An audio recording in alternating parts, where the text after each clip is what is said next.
Политичките партии ќе водат голема трка и за освојување на гласачите од диаспората, кои според податоците на Државната изборна комисија ги има најмногу од Европа, а не од Австралија како на минатите избори. Но нивниот број најверојатно ќе биде доволен само за двајца пратеници со оглед на минималниот цензус.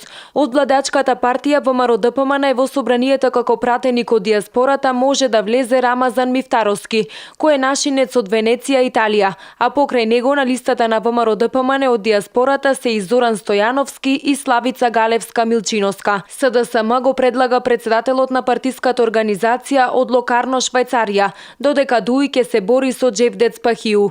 ВМРО-ДПМН, СДСМ и Дуи ги интензивираа контактите со иселениците пред почетокот на изборната кампања, а може да се надеваат на двајца пратеници од диаспората и покрај високиот праг за избор од околу 6500 гласови за едно место.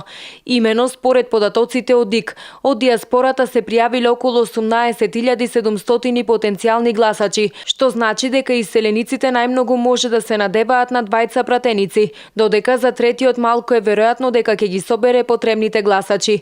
Надеж сепак даваат оние 1970 пријави кои требаше да бидат одобрени до вчера на полнок. Дуи традиционално своите гласачи ќе ги бара во Европа, додека пак ВМРО-ДПМН покрај во европските земји има поддржувачи и во Австралија.